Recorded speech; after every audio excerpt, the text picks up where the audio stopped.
রাজশাহী প্রকৌশল ও প্রযুক্তি বিশ্ববিদ্যালয় ভর্তি পরীক্ষা 2025-26 শিক্ষাবর্ষের চূড়ান্ত রেজাল্ট প্রকাশিত করা হয়েছে। তবে যে সকল শিক্ষার্থী ভর্তি পরীক্ষায় উত্তীর্ণ হয়েছে তোমাদের জন্য বিশেষ বিজ্ঞপ্তি প্রকাশ করা হয়েছে, যা জানা তোমাদের জন্য খুবই গুরুত্বপূর্ণ। শিক্ষার্থী বন্ধুরা, রাজশাহী প্রকৌশল ও প্রযুক্তি বিশ্ববিদ্যালয় 2025-26 শিক্ষাবর্ষে ভর্তি পরীক্ষায় অংশগ্রহণের পরে ইঞ্জিনিয়ারিং ডিপার্টমেন্টের সাধারণ শিক্ষার্থীরা 7,702 জন শিক্ষার্থীরা মেরিট লিস্টে অংশগ্রহণ করেছে বা উত্তীর্ণ হয়েছে, এবং আর্কিটেকচার ডিপার্টমেন্টের সাধারণ শিক্ষার্থীরা 274 জন শিক্ষার্থী মেরিট লিস্টে অংশগ্রহণ করেছে। এবং পার্বত্য জেলা বা সংরক্ষিত আসন যারা রয়েছে তাদের 14 জন প্রথম সারণী এবং দ্বিতীয় সারণী মেধা অনুসারে 4 জন মেধাক্রমে রয়েছে। তবে যে সকল শিক্ষার্থী মেধাক্রমে বা মেরিট অনুযায়ী বা রয়েছে সেই সকল শিক্ষার্থীদের আগামী 3 তারিখ থেকে 3 ফেব্রুয়ারি থেকে আগামী 10 ফেব্রুয়ারির মধ্যে ভর্তি পরীক্ষা বা ভর্তি পরীক্ষা উত্তীর্ণ হয়েছে তাদের এই তারিখের মধ্যে সাবজেক্ট চয়েস দিতে হবে। সাবজেক্ট চয়েস পূরণ করতে বলা হয়েছে, যা যে যার ব্যক্তিগত অ্যাডমিশন রোয়েট ac.bd পোর্টালে লগ ইন করার পরে যে যার সাবজেক্ট চয়েস দিতে হবে আগামী 3 তারিখ থেকে 3 ফেব্রুয়ারি থেকে 10 ফেব্রুয়ারির মধ্যে। এই তারিখের মধ্যে সাবজেক্ট চয়েস অবশ্যই দিতে হবে। তবে প্রকৌশল বিভাগসমূহ নগর অঞ্চল পরিকল্পনা বিভাগে 13টি পছন্দক্রমের মধ্যে একটি বিষয় পূরণ করতে হবে, আর আর্কিটেকচার ডিপার্টমেন্টে তোমাদের কোনো সাবজেক্ট চয়েস দিতে হবে না। তবে যে সকল শিক্ষার্থী সাবজেক্ট চয়েস দেওয়ার পরে যদি পরিবর্তন বা পরিমার্জন করতে চাও সেক্ষেত্রে 10 ফেব্রুয়ারি রাত বিকাল 5টা পর্যন্ত সাবজেক্ট চয়েসে সংশোধন করতে পারবে, তারপরে আর কিন্তু সাবজেক্ট চয়েসের পরিবর্তন বা সংশোধন করতে পারবে না। এখন আসি তোমাদের জন্য বিশেষ বিজ্ঞপ্তি, যারা উত্তীর্ণ হয়েছে বা মেরিট লিস্টে রয়েছে তোমাদের মেরিট অনুযায়ী ফার্স্ট কলে ডাকা হয়েছে 1 থেকে 1200 পর্যন্ত।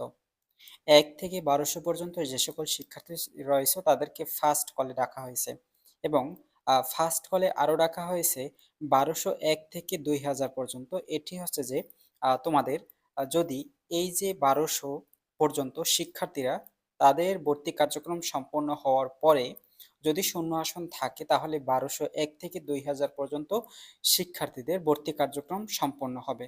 আর যদি 1200 পর্যন্ত ভর্তি কার্যক্রম সম্পন্ন হওয়ার পরে যদি শূন্য আসন না থাকে সেক্ষেত্রে 2000 বা 1201 থেকে 2000 এর মধ্যে কোনো শিক্ষার্থীকে ভর্তি কার্যক্রমে অংশগ্রহণ করতে দেওয়া হবে না। যেমন এদিকে দেখো তোমাদের আর্কিটেকচার ডিপার্টমেন্টে 1 থেকে 30 পর্যন্ত শিক্ষার্থীদের ডাকা হয়েছে, এবং 1 থেকে 30 এর মধ্যে ভর্তি কার্যক্রম পর যদি শূন্য আসন থাকে সেক্ষেত্রে 31 থেকে 50 পর্যন্ত শিক্ষার্থীদের ভর্তি কার্যক্রম সম্পন্ন করবে। এবং এই যে যে সকল শিক্ষার্থীদের ডাকা হয়েছে সেই সকল শিক্ষার্থীদের আগামী 17 ফেব্রুয়ারি মঙ্গলবার সকাল 9:30 থেকে বিকাল 3টা পর্যন্ত রোয়েট গেস্ট হাউসে এবং টিচার্স ডরমিটারি আসন খালি থাকা সাপেক্ষে শিক্ষার্থীদের ডাকা হয়েছে। অর্থাৎ যে সকল শিক্ষার্থী 1 থেকে 1200 পর্যন্ত রয়েছে তাদের প্রাথমিকভাবে রুয়েট ও গেস্ট হাউসে উপস্থিত থাকতে বলা হয়েছে।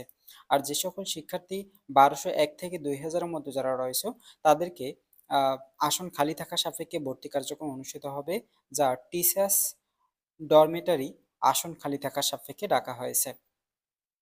এখন অনেকেই জিজ্ঞেস করবে যে যে 1200 পর্যন্ত যদি শূন্য আসন যদি না থাকে সেক্ষেত্রে কি 1201 থেকে 2000 পর্যন্ত শিক্ষার্থীদের কি আর কোনো ভর্তি কার্যক্রম সম্পন্ন করবেন বা তাদেরকে কি আর ডাকা হবে না?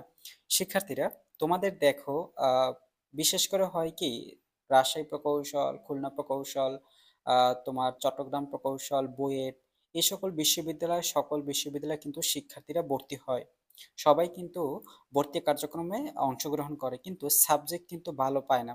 কিন্তু কোনো বিশ্ববিদ্যালয় ধরো রোয়েট বিশ্ববিদ্যালয় ইটিই সাবজেক্টটি পেয়েছে, কিন্তু সে এই বিশ্ববিদ্যালয়ে ভালো সাবজেক্ট না পেয়ে তো সে বুয়েটে ভালো সাবজেক্ট পেয়েছে, সেক্ষেত্রে সে এখানে ভর্তি বাতিল করে সে কিন্তু বুয়েটে চলে গেল।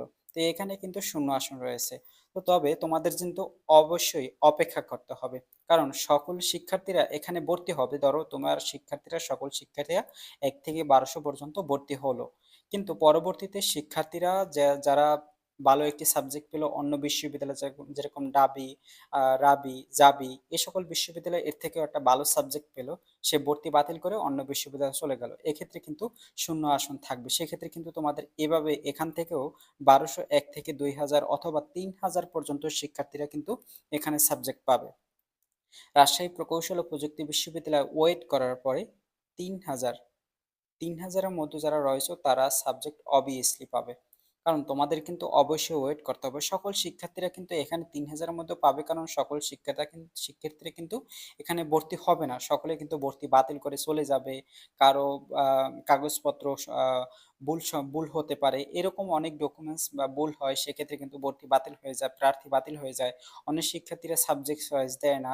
এক্ষেত্রে অনেক কিছুর ক্ষেত্রে কিন্তু 3000-এর মধ্যে যারা রয়েছে তারা সাবজেক্ট পাবে। এখন তোমাদের এই যে ভর্তি কার্যক্রম অনুষ্ঠিত হবে যে 17 তারিখে, 17 তারিখে ভর্তি কার্যক্রম অনুষ্ঠিত হবে যাদের, তাদের ভর্তি কার্যক্রমের সাবজেক্ট চয়েসের পরে বা ভর্তি কার্যক্রম সম্পন্ন হওয়ার তাদের সাবজেক্ট প্রোভাইড করা হবে। সাবজেক্ট প্রোভাইডের রেজাল্ট প্রকাশ করা হবে আগামী 22শে ফেব্রুয়ারি। আগামী 22শে ফেব্রুয়ারি কিন্তু রেজাল্ট প্রকাশিত করা হবে।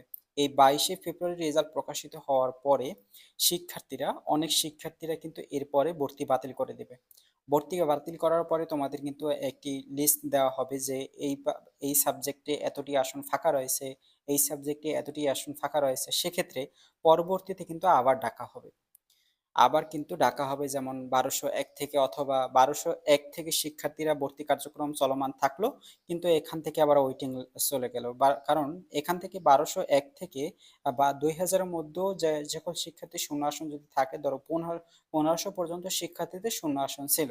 এখন আর 5000 শিক্ষার্থীদের, 500 পর্যন্ত শিক্ষার্থীদের আর আসন দেওয়ার জন্য কোনো আসন খালি নেই। সেক্ষেত্রে তাদেরকে কিন্তু ওয়েটিং এ রাখা হবে। পরবর্তী যদি শূন্য আসন থাকে, তাদেরকে আবার সাবজেক্ট প্রোভাইড করার জন্য তাদেরকে আবার ডাকা হবে। এভাবেই কিন্তু রাজশাহী প্রকৌশল ও প্রযুক্তি বিশ্ববিদ্যালয় ভর্তি কার্যক্রম সম্পন্ন হয়। হ্যাঁ, তোমাদের এখানে যে 17 তারিখে ভর্তি কার্যক্রম সম্পন্ন হবে, এই দিনে কিন্তু তোমাদের স্বাস্থ্য পরীক্ষা অনুষ্ঠিত হবে। অতএব তোমাদের স্বাস্থ্য পরীক্ষার জন্য প্রস্তুত হয়ে যেতে হবে। এবং স্বাস্থ্য পরীক্ষা সম্পন্ন করা ভর্তি পর্যায়ে তোমাদের কাগজপত্র, ডকুমেন্টস সকল যাচাই বাছাই করা হবে এই একই দিনে। স্বাস্থ্য পরীক্ষা অনুষ্ঠিত হবে এই 17 তারিখে, এবং তোমাদের স্বাস্থ্য পরীক্ষা অনুষ্ঠিত হবে এই একই দিনে। তবে তোমরা এই তারিখেও তোমরা কিন্তু ভর্তি ফি জমা দিতে পারো 18,500 টাকা, যা তোমরা রাজশাহী প্রকৌশল ও প্রযুক্তি বিশ্ববিদ্যালয় বুথে জিজ্ঞেস করে কিন্তু তোমরা ভর্তি ফি জমা দিতে পারো। তবে তোমাদের এখানে কিন্তু স্বাস্থ্য পরীক্ষা যে শিক্ষার্থীদের মেরিট অনুযায়ী যখনই কল করা হবে, ধরো সেকেন্ড কলে আবার ডাকা হলো, তাদেরকে আবার নতুন করে আবার স্বাস্থ্য পরীক্ষা অনুষ্ঠিত হবে। তাদেরকে আবার ভর্তি কার্যক্রমের জন্য কাগজপত্র যাচাই বাছাই করা হবে। এভাবে কিন্তু রাজশাহী প্রকৌশল ও প্রযুক্তি বিশ্ববিদ্যালয় ভর্তি কার্যক্রম সম্পন্ন হয়। তবে তোমরা যারা 3000-এর মধ্যে যারা রয়েছে তাদেরকে অবশ্যই ওয়েট করতে হবে। ওয়েট না করলে তোমরা সাবজেক্ট পাবে না, কারণ এখানে কিন্তু ধাপে ধাপে ভর্তি হয়, আবার ভর্তি বাতিল করে, আবার ভর্তি হয়, ভর্তি বাতিল করে। এভাবে কিন্তু ভর্তি কার্যক্রমের পরে শূন্য আসন খালি থাকে, আবার ভর্তি হয়, খালি থাকে। এভাবে কিন্তু ভর্তি কার্যক্রম সম্পন্ন হয়। সর্বশেষ তোমাদের ভর্তি কার্যক্রমে সম্পন্ন হওয়ার যে দেখো তোমাদের রাজশাহী প্রকৌশল ও প্রযুক্তি বিশ্ববিদ্যালয়ে মেতে দেখো তোমাদের ক্লাস শুরু